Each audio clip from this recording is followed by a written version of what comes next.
Chapter 18. The Party Ponies Invade. One-on-one, I challenged Luke. What are you afraid of? Luke curled his lip. The soldiers who were about to kill us hesitated, waiting for his order. Before he could say anything, Agrias, the bear man, burst onto the deck, leading a flying horse. It was the first pure black Pegasus I'd ever seen, with wings like a giant raven. The Pegasus mare bucked and whinnied. I could understand her thoughts. She was calling Agrias and Luke some names so bad Chiron would have washed her muzzle out with saddle soap. Sir, Agrias called, dodging a Pegasus hoof, your steed is ready. Luke kept his eyes on me. I told you last summer, Percy, he said, you can't bait me into a fight. And you keep avoiding one, I notice. Scared your warriors will see you get whipped? Luke glanced at his men, and he saw I trapped him. If he backed down now, he would look weak. If he fought me, he'd lose valuable time chasing after Clarice. For my part, the best I could hope for was to distract him, giving my friends a chance to escape. If anybody could think of a plan to get them out of there, Annabeth could. On the downside, I knew how good Luke was at sword fighting. I'll kill you quickly, he decided, and raised his weapon. Backbiter was a foot longer than my own sword. Its blade glinted with an evil gray and gold light where the human steel had been melded with celestial bronze. I could almost feel the blade fighting against itself, like two opposing magnets bound together. I didn't know how the blade had been made, but I sensed a tragedy. Someone had died in the process. Luke whistled to one of his men, who threw him a round leather and bronze shield. He grinned at me wickedly. Luke, Annabeth said, at least give him a shield. Sorry, Annabeth, he said. You bring your own equipment to this party. The shield was a problem. Fighting two-handed with just a sword gives you more power, but fighting one-handed with a shield gives you better defense and versatility. There are more moves, more options, more ways to kill. I thought back to Chiron, who told me to stay at camp no matter what and learn to fight. Now I was going to pay for not listening to him. Luke lunged and almost killed me on the first try. His sword went under my arm, slashing through my shirt and grazing my ribs. I jumped back, then counterattacked with Riptide, but Luke slammed my blade away from his shield. Percy, Luke chided, you're out of practice. He came at me again with a swipe to his head. I parried, returned with a thrust. He sidestepped easily. The cut on my ribs stung. My heart was racing. When Luke lunged again, I jumped backward into the swimming pool and felt a surge of strength. I spun underwater, creating a funnel cloud, and blasted out of the deep end straight at Luke's face. The force of the water knocking him down spluttered and blinded.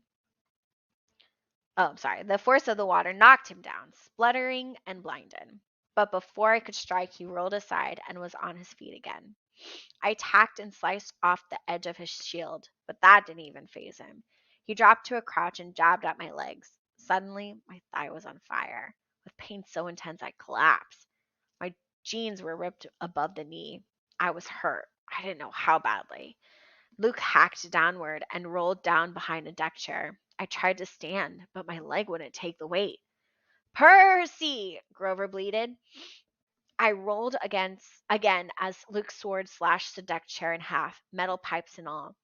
I clawed toward the swimming pool, trying hard not to black out. I'd never make it. Luke knew it too. He advanced slowly, smiling. The edge of his sword was tinged with red. One thing I want you to watch before you die, Percy. He looked at the bear man Aureus, who was still holding Annabeth and Grover by the necks. You can eat your dinner now, Aureus. Bon appetit. The bear man lifted my friends and bared his teeth. That's when all Hades broke loose. Whoosh! A red-feathered arrow sprouted from Aureus's mouth. With a surprised look on his hairiest face, he crumbled to the deck. Brother! Agrias wailed. He let the Pegasus reins go slack just long enough for the black steed to kick him in the head and fly away free over Miami Bay. For a split second, Luke's guards were too stunned to do anything except watch the bear twins' bodies dissolve into smoke. Then there was a wild chorus of war cries and hooves thundering against metal. A dozen centaurs charged out of the main stairwell. Ponies! Tyson cried with delight. My mind had trouble processing everything I saw. Chiron was among the crowd, but his relatives were almost nothing like him. There were centaurs with black Arabian stallion bodies, others with gold palomino coats, others with orange and white spots like paint horses. Some wore brightly colored t-shirts with Dayglow letters that said Party Ponies South Florida chapter. Some were armed with bows, some with baseball bats, some with paintball guns. One had his face painted like a Comanche warrior and was waving a large orange styrofoam hand, making a big number one. Another was bare-chested and painted entirely green. A third had googly eyeglasses with the eyeballs bouncing around on sneaky coils. And one of those baseball caps with soda can and straw attachments on either side. They exploded onto the deck with such ferocity and color that for a moment even Luke was stunned. I couldn't tell whether they had come to celebrate or attack. Apparently both. As Luke was raising his sword to rally his troops, a centaur shot a custom-made arrow with a leather boxing glove on the end. It smacked Luke in the face and sent him crashing to the swimming pool. His warriors scattered. I couldn't blame them. Facing the hooves of a rearing stallion is scary enough, but when it's a centaur armed with a bow and whooping it up in a soda drinking hat, even the bravest warrior would retreat. Come get some! Yelled one of the party ponies. They let loose with their paintball guns. A wave of blue and yellow exploded against Luke's warriors, blinding them and splattering them from head to toe. They tried to run, only to slip and fall. Chiron galloped toward Annabeth and Grover, neatly plunked them off the deck, and deposited them on his back. I tried to get up, but my wounded leg still felt like it was on fire. Luke was crawling out of the pool. Attack, you fools! He ordered his troops. Somewhere down below deck, a large alarm bell thrummed. I knew any second we would be swamped by Luke's reinforcement.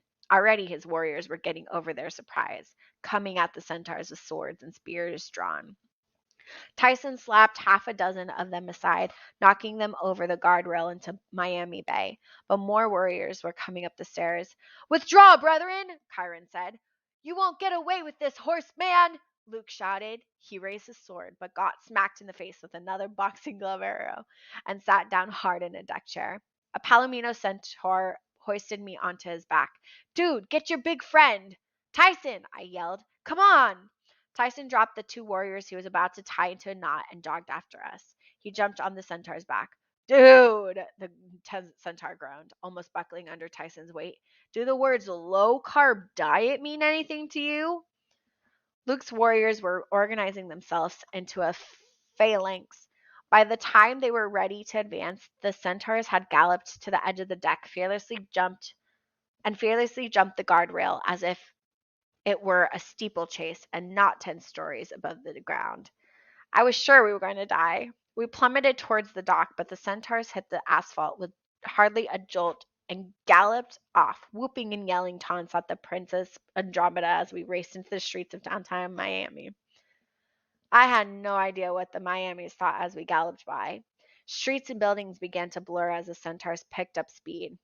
I felt as if space were compacting, as if each centaur's step took us miles and miles. In no time, we'd left the city behind. We raced through marshy fields of high grass and ponds and stunted trees. Finally, we found ourselves in a trailer park at the edge of a lake. The trailers were all horse trailers, tricked out with televisions and mini refrigerators and mosquito netting. We were in a centaur camp. Dude, said a party pony as he loaded his gear. Did you see the bear guy? He was all like, whoa, I have an arrow in my mouth. The centaur with googly eyeglasses laughed. That was awesome. Head slam.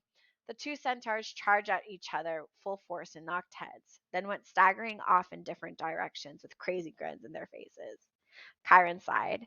He set Annabeth and Grover down on a picnic blanket next to me. I really wish my cousins wouldn't slam their heads together. They don't have the brain cells to spare. Chiron, I said, still stunned by the fact that he was here. You saved us. He gave me a dry smile. Well, now, I couldn't very well let you die, especially since you've cleared my name. But how did you know where we were? Annabeth asked. Advanced planning, my dear. I figured you would wash up near Miami if you made it out of the Sea of Monsters alive. Almost everything strange washes up near Miami. Gee, thanks, Grover mumbled. No, Chiron said. I didn't mean, never mind. I am glad to see you, my young satyr. The point is, I was able to eavesdrop on Percy's Iris message and trace the signal. Iris and I have been friends for centuries. I asked her to I asked her to alert me to any important communications in this area. It then took no effort to convince my cousins to ride to your aid. As you see, centaurs can travel quite fast when we wish to. Distance for us is not the same as distance for humans. I looked over at the campfire where 3 party ponies were teaching Tyson to operate a paintball gun. I hope they knew what they were getting into. So what now? I asked Chiron. We just let Luke sail away? He's got Cronus aboard the ship, or parts of him anyway. Chiron knelt carefully, folding his front legs underneath him. He opened the medicine pouch on his belt and started to treat my wounds. I'm afraid, Percy, that today has been something of a draw. We didn't have the strength of numbers to take that ship. Luke was not organized enough to pursue us. Nobody won. But we got the fleece, Annabeth said. Clarice's on her way back to the camp with it right now. Chiron nodded, though he still looked uneasy. You are all true heroes. As soon as we get Percy fixed up, you must return to Half-Blood Hill. The centaur shall carry you. You're coming too? I asked. Oh yes, Percy. I'll be relieved to get home. My brethren here simply do not appreciate Dean Martin's music. Besides, I must have some words with Mr. D. There's the rest of the summer to plan. So much training to do. And I want to see. I'm curious about the fleece. I didn't know exactly what he meant, but it made me worried about what Luke had said. I was going to let you take the fleece once I was done with it. Had he been lying? I learned with Kronos that there was usually a plan within a plan. The Titan Lord wasn't called the Crooked One for nothing. He had ways of getting people to do what he wanted without them ever realizing his true intentions. Over by the campfire, Tyson let loose with his paintball gun. A blue projectile splattered against one of the centaurs, hurling him backward to the lake. The centaur came up grinning, covered in swamp muck and blue paint, and gave Tyson 2 thumbs up. Annabeth, Chiron said, perhaps you and Grover would co-supervise Tyson and my cousins before they teach each other too many bad habits? Annabeth met his eyes. Some kind of understanding passed between them. Sure, Chiron, Annabeth said. Come on, goat boy. But I don't like paintball. Yes, you do. She hoisted Grover to his hooves and led him off toward the campfire. Chiron finished bandaging my leg. Percy, I had a talk with Annabeth on the way here. A talk about the prophecy. Uh-oh, I thought. It wasn't her fault, I said. I made her tell me. His eyes flickered with irritation. I was sure he was going to chew me out, but then his look turned to weariness. I suppose I could not expect to keep it secret forever. So am I the one in the prophecy? Chiron tucked his bandages back into his pouch. I wish I knew, Percy. You're not yet 16. For now, we must simply train you as best as we can and leave the future to the fates. The fates? I hadn't thought about those old ladies in a long time, but as soon as Chiron mentioned them, something clicked. That's what it meant, I said. Chiron frowned. That's what meant? Last summer, the omen from the fates. When I saw them snip somebody's life string, I thought it meant I was going to die right away. But it's worse than that. It's got something to do with your prophecy. The death they foretold. It's going to happen when I'm 16. Chiron's tail whisked nervously in the grass. My boy, you can't be sure of that. We don't even know if the prophecy is about you. But there isn't any other half-blood child of the big 3 that we know of. And Cronus is rising. He's going to destroy Mount Olympus. He will try, Chiron agreed, and Western civilization along with it, if we don't stop him. But we will stop him. You will not be alone in that fight. I knew he was trying to make me feel better, but I remembered what Annabeth had told me. It would come down to one hero, one decision that would save or destroy the West. And I felt sure that the fates had been giving me some kind of warning about that. Something terrible was going to happen, either to me or somebody I was close to. I'm just a kid, Chiron, I said, miserable. What good is one lousy hero against something like Kronos? Chiron managed a smile. What good is one lousy hero? Joshua Lawrence Chamberlain said something like that to me once, just before he single-handedly changed the course of your civil war. He pulled an arrow from his quiver and turned the razor-sharp tip so it glinted in the firelight. Celestial bronze, Percy, an immortal weapon. What would happen if you shot this at a human? Nothing, I said. It would pass right through. That's right, he said. Humans don't exist on the same level as the immortals. They can't even be hurt by our weapons. But you, Percy, you are part god, part human. You live in both worlds. You can be harmed by both, and you can affect both. That's what makes heroes so special. You carry the hopes of humanity into the realm of the eternal. Monsters never die. They're reborn from the chaos and barbarism that is always bubbling underneath the surface, under civilization. The very stuff that makes Cronus stronger. They must be defeated again and again, kept at bay. Heroes embody that struggle. You fight the battles humanity must win, every generation, in order to stay human. Do you understand? I I don't know. You must try, Percy, because whether or not you are the child of the prophecy Cronus thinks you might be, and after today, he will finally despair of turning you to his side. That is the only reason he hasn't killed you yet, you know. As soon as he's sure he can't use you, he will destroy you. You talk like you know him. Chiron pursed his lips. I do know him. I stared at him. I sometimes forgot how old Chiron was. Is that why Mr. D blamed you when the tree was poisoned? Why you said some people don't trust you? Indeed. But Chiron, I mean, come on. Why would they think you'd ever betray the camp for Kronos? Kronos' eyes were deep brown, full of thousands of years of sadness. Percy, remember your training. Remember your study of mythology. What is my connection to the Titan Lord? I tried to think, but I'd always gotten my mythology mixed up, even now when it was so real, so important to my own life. I had trouble keeping all the names and facts straight. I shook my head. You a Cronus a favor or something? You spared his life? He spared your life? Percy, Chiron said, his voice impossibly soft. The Titan Kronos is my father.